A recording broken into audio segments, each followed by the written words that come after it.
Hello, I decided to go live today. I am in Dar Es Salaam Tanzania at my local favorite cafe. And it's not loud right now. People are in, so every time I do a video, it gets very loud. So I might make this one short. Um, just wanted you to lay eyes on me. Just wanted to chit chat with you for a minute. And I entitled this video, The 7 Most Lucrative Areas to Do Business in Tanzania. I have a list of areas that, if you're interested in doing business, these areas are some of the most lucrative areas where you can. These areas are areas that can allow for you to make good money, and then it's improving the economy. So I have 7. The first area that I feel like, now this is based on my opinion. So, this is Diaspora Connect. I'm so sorry. I didn't even greet you. This is Diaspora Connect. This is Rwanda. And I am in Dar Es Salaam Tanzania. So I wanted to welcome my subscribers. I wanted to thank you for subscribing. Thank you for your viewership. I wanted to welcome my new subscribers. I want to say habari, mambo vipi. I wanted to say hello, shalom, salama.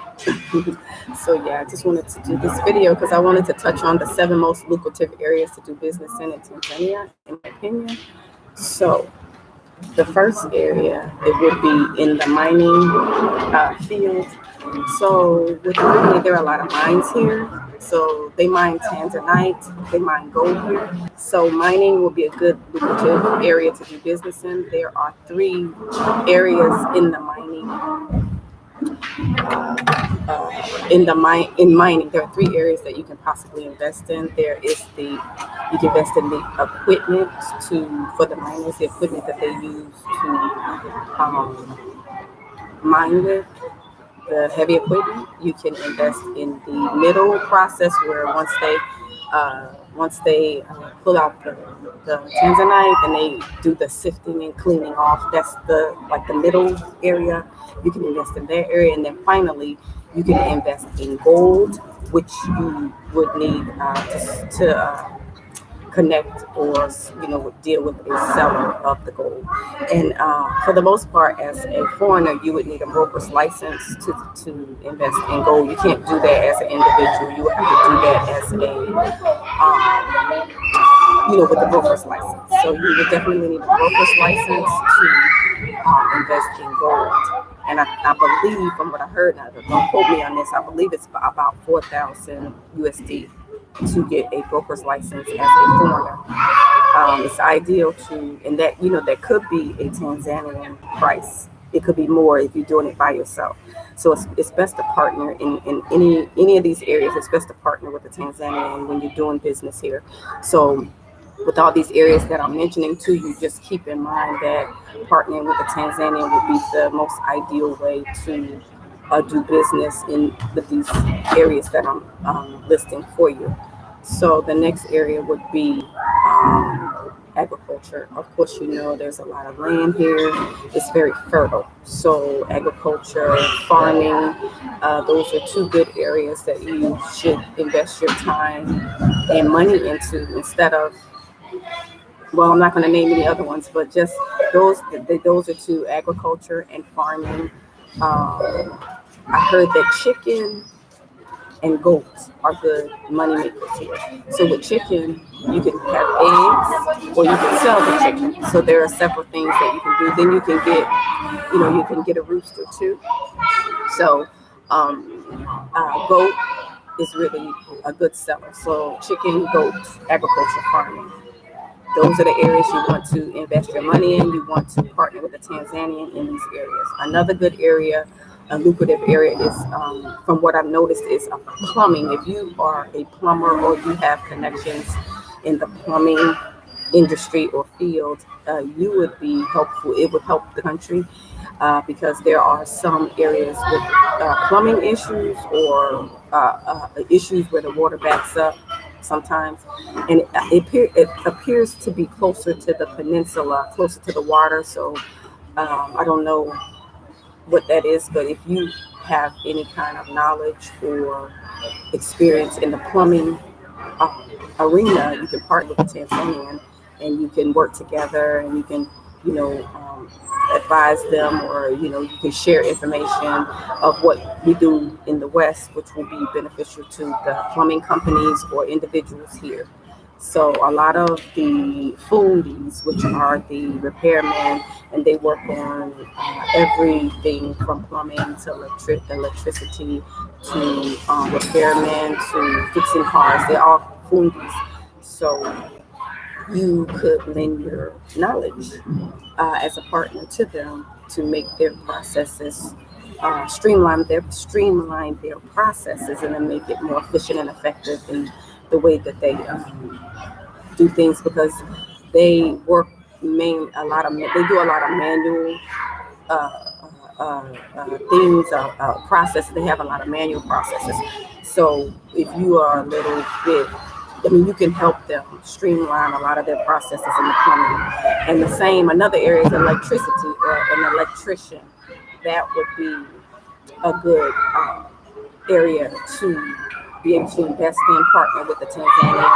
And if you have experience in electricity or as an electrician with wiring and all that good stuff, you would be an asset here to assist. Of course, you would have to seek those different um, careers or those different areas of business. You would have to seek those companies here on the continent. And it's best to be here to do that, not online or over the phone. It's best to physically be here and to go, maybe schedule an appointment, maybe walk in the offices and talk to them, present, connect with the companies or the individuals.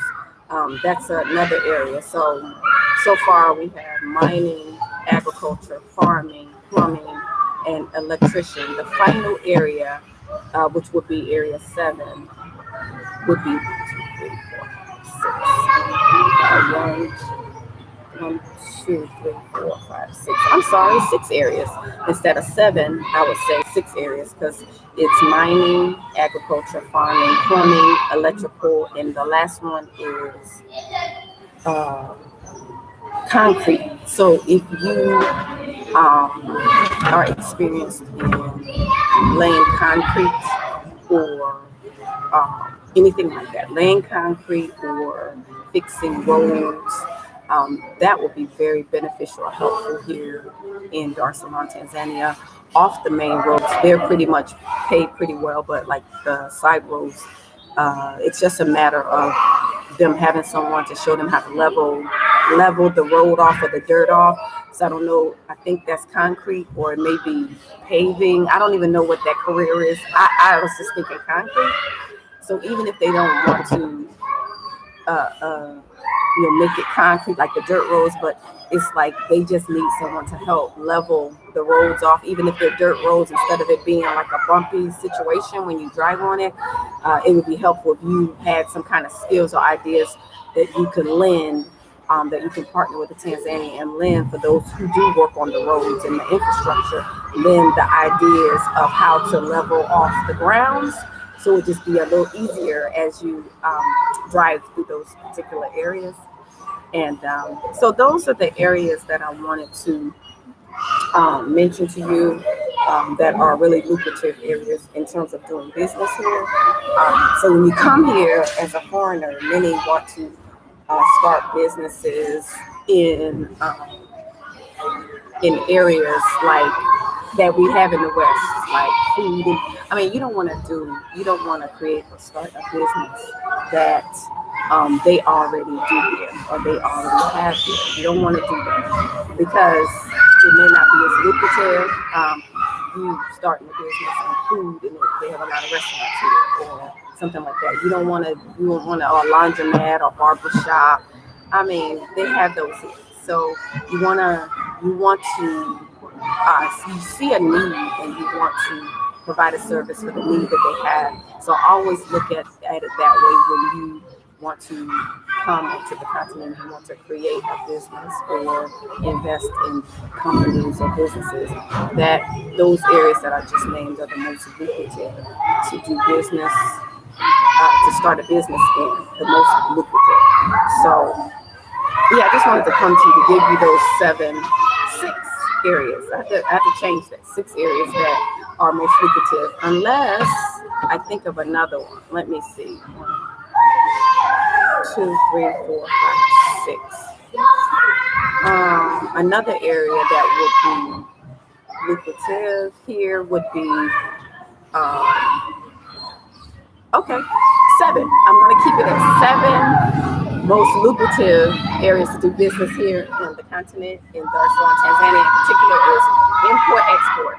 There are a lot of people working on import-export, so that area is very much needed. Import-export of merchandise items.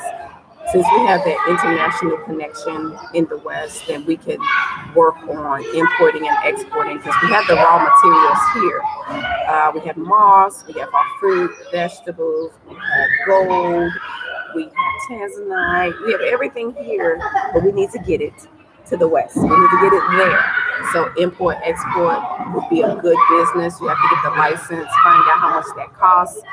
As a foreigner here, the easiest way, again, to find out all this, to invest or start businesses in all these areas that I'm listing, the 7 areas, it's ideal to partner with a Tanzanian. Ideal. Less hassle, not as expensive as it would if you were to come here as a foreigner and try to do all this. Now, it's very, very difficult for a lot of foreigners to come here and try to do business without a Tanzanian. Extremely difficult. You will be overcharged. You will be given misinformation, and it will take forever to get your business registered. So, that being said, it's just not an easy process when you try to do this as a foreigner. It's ideal, ease of business, and is to partner with a Tanzanian. So I keep saying that because I want you to get it into your mind and heart. If you have a desire to do business here, you must get to know a Tanzanian. You must partner with one. You don't have to be here 6 months to try to get to know one. If you have the money, you can meet one, you can pay them, and they will help you do what you need to do. Sometimes you got to do that. Other nationalities do that. So you do what you have to do, but that's the ideal way. And then once you get a business registered, then at that point you can buy land, buy a car under your business, legally, legitimately as a foreigner. You can buy land, purchase a vehicle, a company vehicle, or whatever you need to do. You can also get a work permit. You can get a residency permit. Okay? Those are the ways that you need to try to come here and do business. I would not recommend that you try to Mambo, Julie, Mambo. I would not recommend that you try to do business online. I would not recommend that you try to do any business online. I would not recommend that you spend any money in the West. I would recommend that you physically come here to visit places, to see places, to meet people. It's not like the West. You can't do everything online and try to prepare something here before you get here. No, cannot do it that way. You must physically come here and see and move around and meet people and see how things operate in order to effectively and efficiently do business here in Dar es Salaam, Tanzania. And I would recommend you do that in every African country, no matter which side that you want to go to do business. Even if you have diaspora here, which many of us are here in Tanzania, but I would not have someone sending me money to do anything for them like this. The only fees that I charge for my services is through Diaspora Connect, my business, as a consultation or for consulting in terms of this information, in terms of doing business. And if you need my services in order to help you repatriate to Dar es Salaam, Tanzania, or in order to assist you in visiting the country. So I would not recommend that you send any money or trust any diaspora, because they could beat you out your money just like any other person. I would not recommend you give any money to anybody until you arrive here. So to just keep the peace and keep from being, overcharged and keep from being taken advantage of financially, you must come for a visit. You cannot do everything in the West and think you want to set everything up and then come here. It's not going to work like that in most of these African countries. It's not going to work like that. So I wouldn't advise you to do it that way. So, yeah. So if you want to do business here, if you want to do business here, in Surrey, so I would recommend that you come here and visit, even if you know that you want to repatriate to Dar es Salaam, Tanzania. If you are not able to come for a visit, and a lot of us are not, some of us just come here, which is what I did. I would recommend that you not plan to do any kind of business until you arrive. And then I would recommend that once you do arrive, that you would at least look around, meet with people, go look at different areas, get to know people at least 3 months before you start creating a business. Give yourself at least 3 months. And then, keep in mind that you do have to leave the country every 90 days until you get a visa. You can't rush that process. Even if you want to register a business, you won't, 9 times out of 10, you will not have a business registered in 90 days. Unless you have come here already and you have set some things up already. And you have actually started the process when you came to visit. So say, for instance, you came, you stayed 3 months, you got the process started, you leave, you go back to the West, then you come back a few months later, then I can see you getting it registered that way, but not first coming here and trying to get everything registered before 90 days so you won't have to leave the country. That's not going to work. You can't rush the process because you're on their time, and that's not the time, the Western time. That's African time. African time is totally different from the West time frame. Things are done totally different here. When you meet up with people, things are done totally different. You might say the meeting is at 10, it may not start to 12. So you can't base your time frame like in the West. You can't base that on the environment here. It's totally different. It's totally a different world in how they do business. Some fruit stands and vegetable stands, they still write down their prices. So they have actually notebooks where they actually write down their accounting still with paper and pencil. So everything is done differently. It's nothing like the West. They don't really have access to a lot of the technology or the technological things that we do. Google calendars and all this and that. They don't really, some of the younger generation, they do with the computers, and even some of the older governmental officials, but the majority may not have access to all these technological Zoom. And a lot of people are like, can we do a Zoom call? No, we can't. I mean, I can do a Zoom call with my Tanzania. So for example, if I was trying to do business with someone and I wanted them to meet that person and the person couldn't be here, we can do a Zoom call through my computer. And, I'll just have my two partners, Tanzanian partners, on a Zoom call together. So we will have to be the one to set everything up. Some of them are technologically advanced and they can do Zoom calls and Zoom meetings. But for the most part, we're the ones bringing the technological skills of customer service, building the business and, structure. The efficient, effective ways of doing business online. So they're not quite totally into that. They're still hands-on, like we meet in person and do business. So that's how they do business here most of the time, which is actually a better way to do business because due to all the privacy issues and all this monitoring of your YouTubes and Instagrams and your telephone. We already know about that. It's better and more effective and efficient and safer for you to discuss business meeting in person. So it's better when you come to the continent to do meetings. Many of us meet in person at cafes, at someone's house, at the beach. You meet and talk about business. You don't talk about business online, personal business. You don't do that online or over your phone as much because you don't want the whole world knowing what you are doing. So you have to practice being a little bit more discreet. Now, once the business is registered and in full swing, then you can disclose details because at that point you're marketing your business. Like me, I can discuss a lot of details in terms of Diaspora Connect because it's already registered. It's a registered business.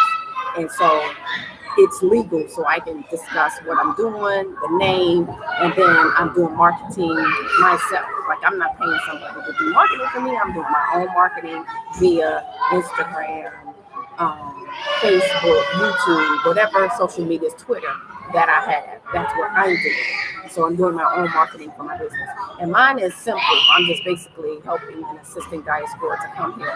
But I'm always adding information and skills to my business. So when I talk to you from the West and you want to come as a diaspora, those who were dispersed during the transatlantic slave trade and want to come back to the continent, those are the specific people that I'm doing business with.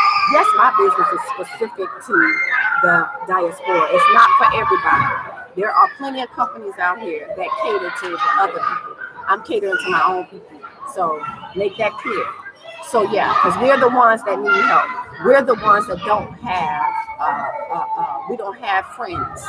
We're the ones that are on our own. So when we leave America, we come to these foreign countries and we come to Africa. We don't have any friends.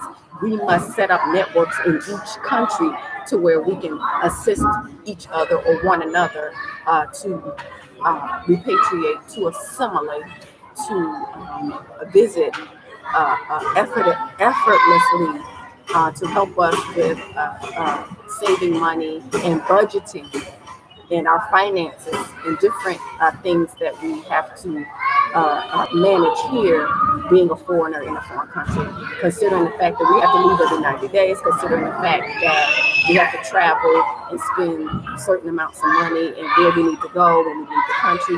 All these things we need to share with each other or one another. So my business, thus Diaspora Connect, has been birthed out of this need to make sure that we have everything we need when we come here as foreigners, as diaspora. So I just want to come to you and share that with you. It's getting very loud, and it normally does. I hope you can hear me. And I hope you've heard everything that I said. I'm about to cut this live because a lot of children are coming. It's Sunday. So let me see. Thank you. Thank you for liking my channel. Thank you so much. Good morning. Shalom. Za'asubui.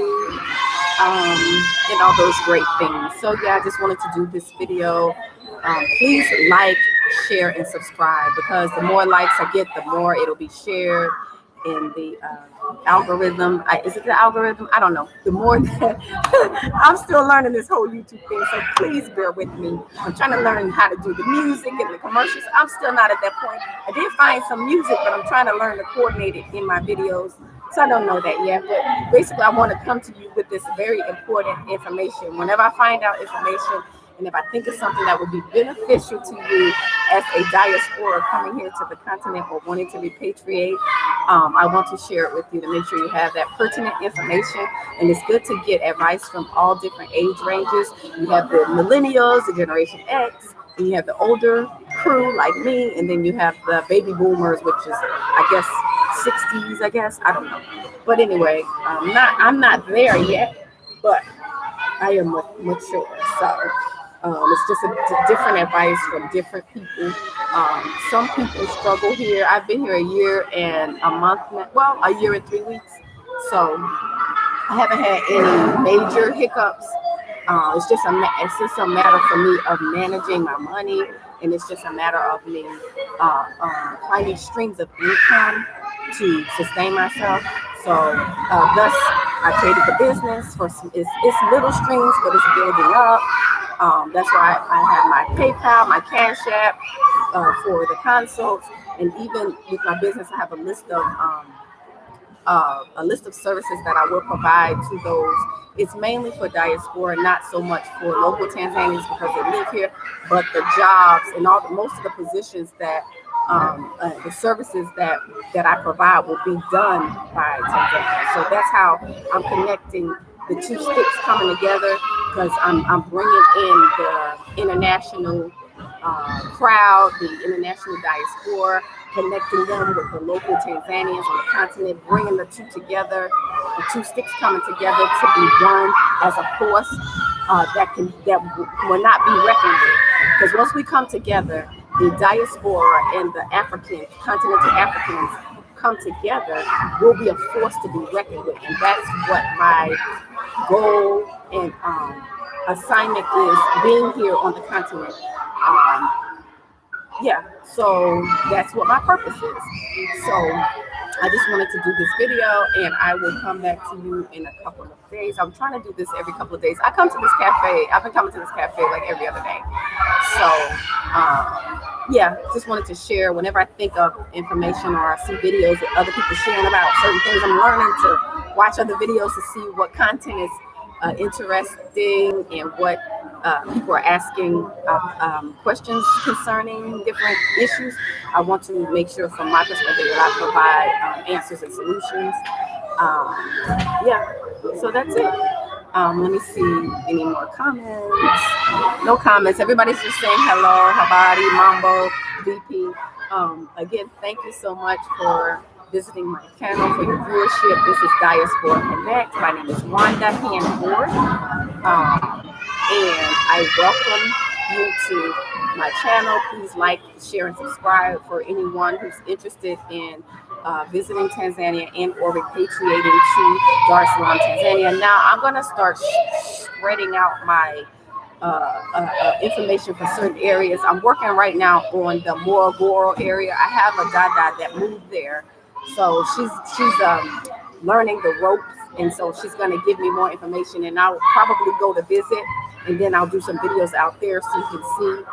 There are a number of us starting to branch out and move from like Dar es Salaam, or move from the city area out into more like the mountainous areas out of the city. So Morogoro is one area that a lot of people are interested in repatriating to and or moving to. So I'm going to end this live because I have people behind me. They always try to listen, if you can see. So I'm going to end this live, and I will talk to you again soon, and see you in the next video. Bye.